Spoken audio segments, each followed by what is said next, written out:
best. Give your best. Okay. All the best, Nageshwar. Hey everyone. First of all, let me introduce myself. This is Nageshwar of grade 7 Abhyanta, and I'm truly grateful to Mooti sir and Aslesha ma'am and Sandeep sir for selecting me in this interesting, enriching program, The Book Buffet. In an ocean of successful programs held by Pratibha, I feel blessed to be a Pratibate and proud to be a Pratibate. So, coming to the point, I'm before you to present an interesting and adventurous book, that is The Secret Seven. It's about a gang of friends doing adventures. It has 17 volumes, guys. Isn't that amazing? It contains horror, adventure, action, fiction, comedy, and whatnot. Well, I haven't read all of them, but I read one, which is truly amazing. Coming to the bond with my book, one day, Sushila ma'am came to me saying that there's a program named Lead Spotlight. And I thought I could enroll for that. With my parents' support and teachers' support, I enrolled for it and I hit nationals. And then when I hit nationals, I went to Hyderabad with my mom and my teacher. So I practiced more and more. And so I won third prize in nationals. And so I got this book, Secret Seven. That's the bond with my book. And this book is written by Enid Blyton, who has written over 700 books. She was born on 11th August 1897 in London, UK, and passed away on 28 November 1968 in London. She was a kids' story book writer and loved by kids. She has some other wonderful series like The Famous Five or Make Way for Naughty. She was an awesome human being, and I feel like everybody should try to be like her. She had great creativity and imagination. The Secret Seven, or the Secret Seven Society, is a fictional group of child detectives created by her. She was born on 11th August 1897. Sorry. I reset it again. So let's get started. Peter and Janet got holidays and they went to their house where they met their caretaker Rachel. Caretaker Rachel was their best caretaker. They loved her very much, and she loved them very much. And she said that their godmother came and bought them a present. Their godmother was in the sitting room. They went and talked to their godmother. Then Peter's mother said that, Peter, why are your knees so black? And Peter said that, I don't know, Mom. And Peter's mom said that, it's like you walk from school to home all on your knees. And then everybody laughed. And Peter watched them in horror and went to wash his legs. Then, before washing his legs, Auntie Lou, their godmother, called him and said that, I bought you a box of cookies. Would you like to eat them? I heard that you're a team and you have your friends and your dog. So that you can have them, I bought them. Then Janet and Peter stared in delight. So they thought that they could call a meeting of the Secret Seven, which consisted of Janet, Pam, Barbara, Colin, Jack, George, and the spaniel, Scamper. Scamper the spaniel came home from taking care of the farm with their shepherd's dog, Shadow. Then they telephoned everyone, but when they called Jack's sister, his awful sister Susie answered. Then they were scared that she might pull a prank on them. Then Susie said, I'm going to a fancy dress party where me and Binky are dressing as like Jack and Jill. So then she said that I'd inform Jack about the meeting as well 5 o'clock. Then after telephoning everyone, Peter said that, but it's tea time, right? Why did we call them at that time? Of course, silly, said Janet, and said that this will be the best time for having cookies. So everybody came. At last, Jack came. Then suddenly, The meeting was about to start, but Scamper starts to growl. Then they asked, but why Scamper is growling at Jack? Then Jack says, I don't know. Then George said, you never wear a hat, Jack. Why did you wear it this time? Then Jack says, I'm feeling cold in my head. So George suddenly pulls out Jack's hat. Then out came long and silky hair. Then suddenly Peter knew that it wasn't Jack, it was Susie, his awful sister. Then suddenly Susie yelled out, help, Binky, help. Then her awful friend Binky and Susie emptied a pail of water on all of them, including Scamper. They were all wet and soaked. So then Susie called Jack and said that, I wet all of your friends, he, he. Then Jack said, I have to apologize to them because of you idiot. Then he calls Janet and says that, I'm sorry, Janet, about my sister. My sister is a big meanie. Then Janet says, it's okay, Jack. Anybody will feel sorry if they have a sister like her. Then there's a meeting tomorrow. Will you join? She asks. Then Jack says, sure, we can talk about it. Then tomorrow everybody comes and says the password holidays. Then George asks, is the password holidays, Peter? And everybody laughs. So then everybody goes in, and in mere moments, all the cookies and lemonade and orangeade were completed. Then Peter says, it's funny to have a group that only talks, eats, and sits. What would we do? Because it's holidays. That Peter said that, and Pam thought, before we did an operation on when the dog stealer came and stole Scamper and Shadow. So they thought maybe we should do something like that. Maybe helping people, said Peter. Then Colin says, what about solving the case of General Bransom's medals? Then Pam says, what? How on earth could we do that? It's so hard. Even the police couldn't solve that. Then Colin says, I live next door to the old man. The old man cries every day for his medals. He's poor and he only has those medals for him. And his caretaker lives with him. He cries every day. So Colin felt sad. When he expressed that, Barbara and Janet felt sad for the old man. So Pam called out, raised her hand and said that what if we try to find General Bransom's medals? I vote we find General Bransom's medals. So everybody voted, and next time Jack asked, what about our second case? We might have something to handle, right? Because only if we focus on one case, we might not have time for another. So Peter said, what about bird nests in Brandy Woods? Some guys have been tearing nests pieces to pieces and taking their eggs. So Jack said, that would be a great idea. And everybody agreed. Then Peter said, what? We'll go in 2s or 3s. Peter says, and they went in groups. Jack, George, and Barbara went to Bramley Woods, while Peter Janet stays at home taking care of Scamper, and Colin goes to the old man to ask some questions. Then the next day, Jack, George, and Barbara sits at Bramley Woods and has a picnic.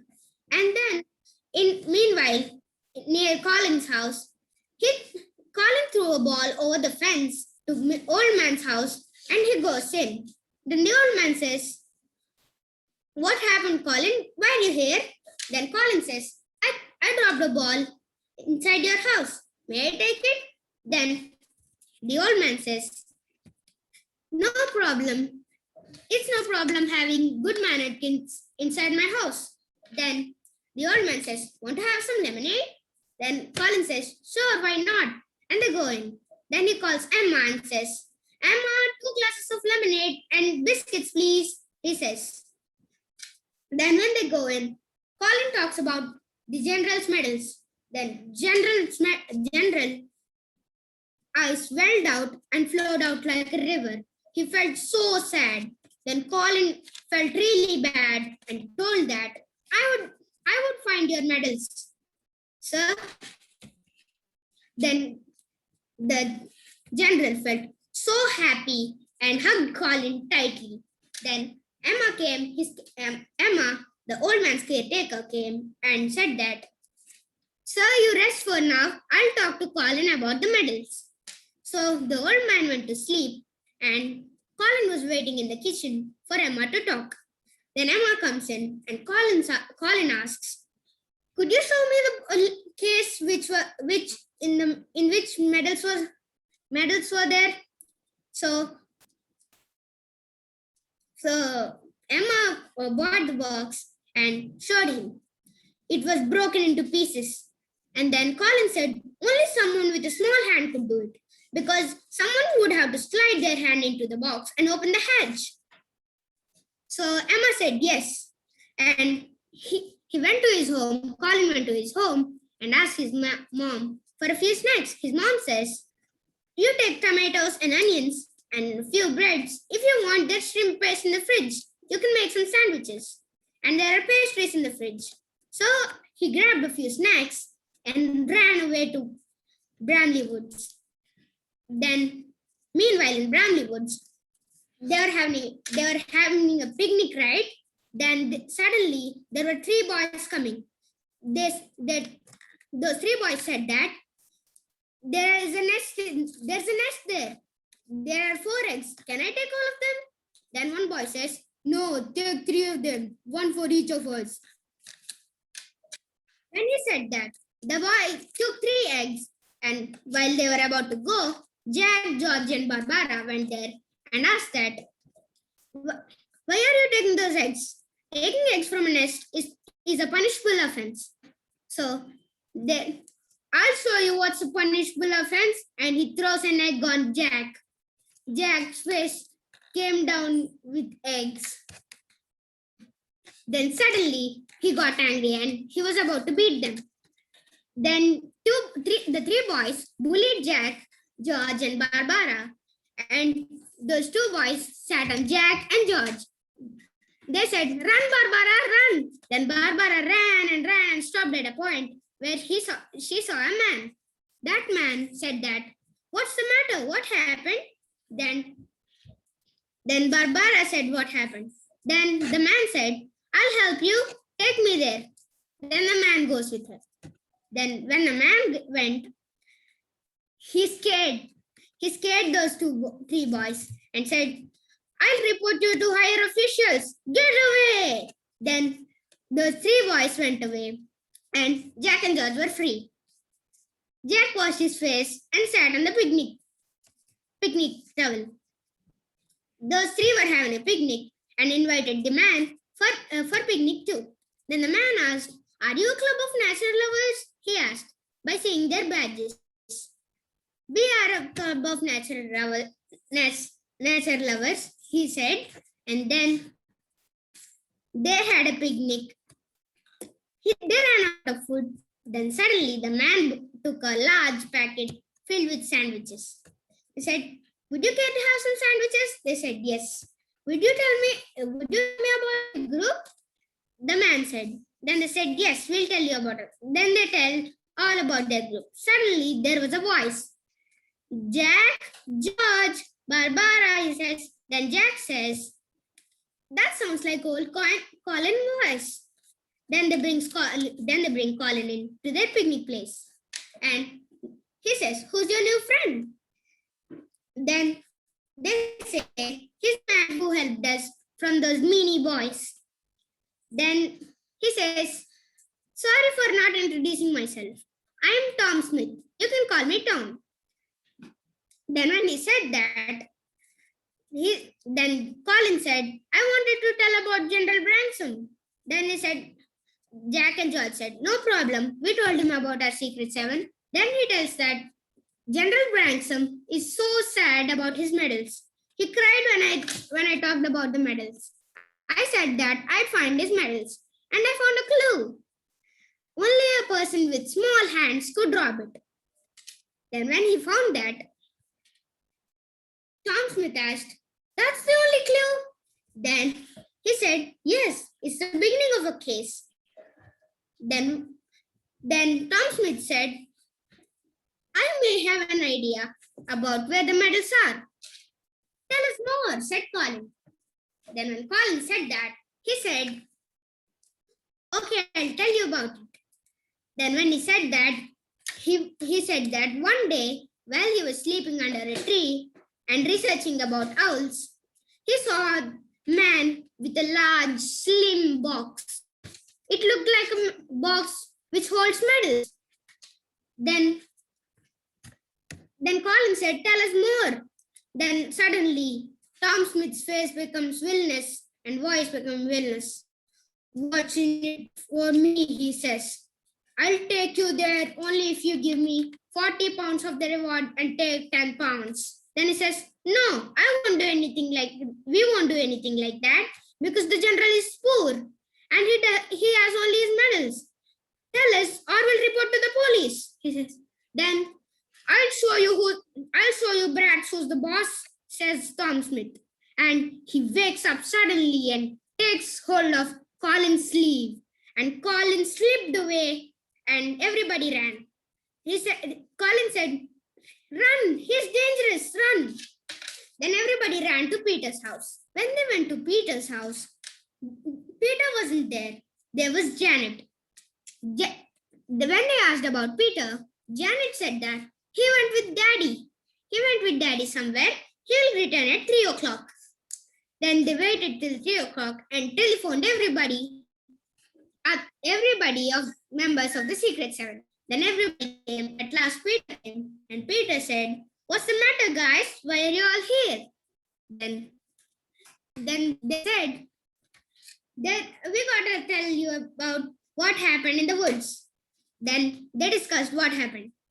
Then Peter said, oh, you found where the medals are? Tell me where the medals are. We shall go there right now. We don't know where the medals are, but Tom Smith does. We can follow him, said Colin.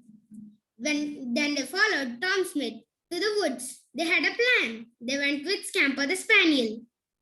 And when they went there, they saw Tom Smith hiding behind a tree. That was the same tree on which Colin and George were hiding. They gulped the lump in their throat. And Scamper was excited what's about to happen. Then suddenly there was a little man with a big Alsatian dog. They were all scared, but Scamper was excited to meet that dog. Then suddenly that Alsatian dog starts to growl. Then Scamper thought to shout, but suddenly Peter said, no, don't shout, Scamper, he whispered.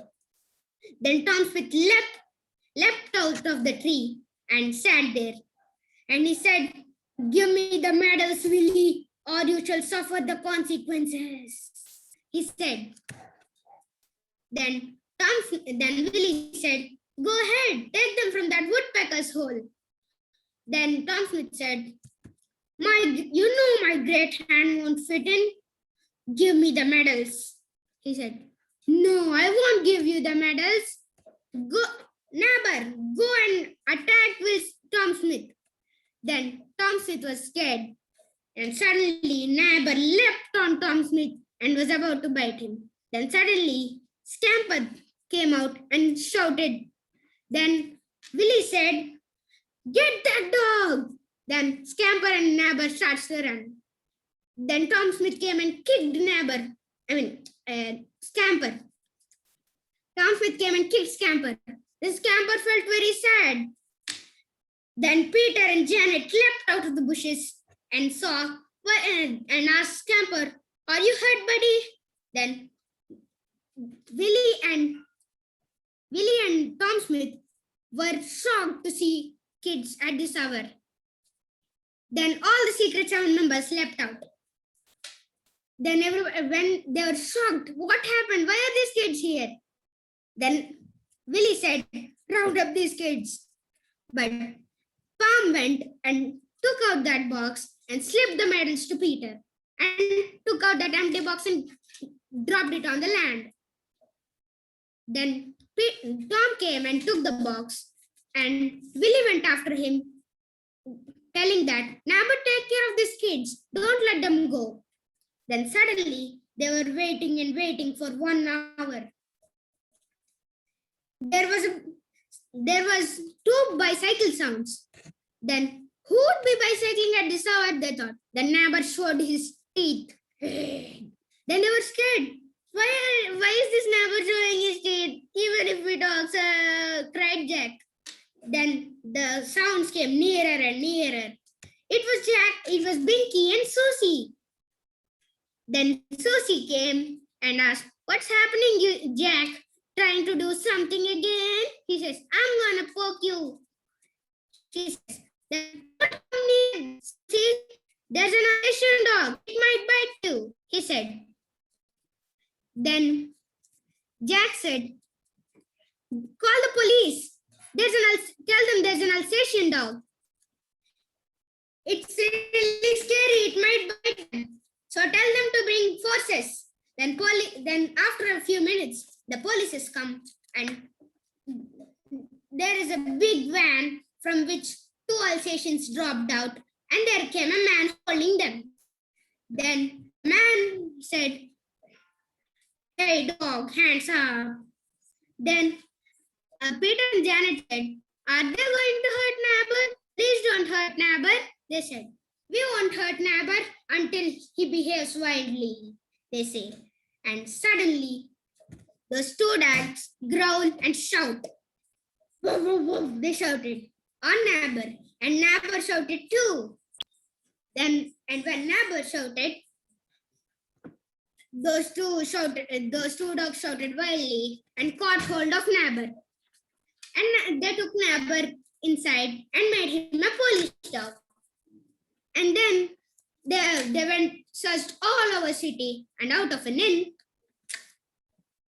Tom and Willie was running out. They were still running for the medals, but the police went and caught them. Then the next day, their parents came and what did you do at that hour? They said. And when they said that, Peter and the other Secret Seven members felt sad. Then the next day, they went to the general's house and gave him medals and said that, we don't need those 50 pounds rewards. Keep it to yourself, they said. Then the general felt so happy and made 10 medals for the Secret Seven, Scamper, and Binky and Susie too. So that's the end of Secret Seven. Thank you. If you want to ask any questions, you can ask. Nageshwar, tell your bond with the books. Okay. One day, Susila ma'am came to me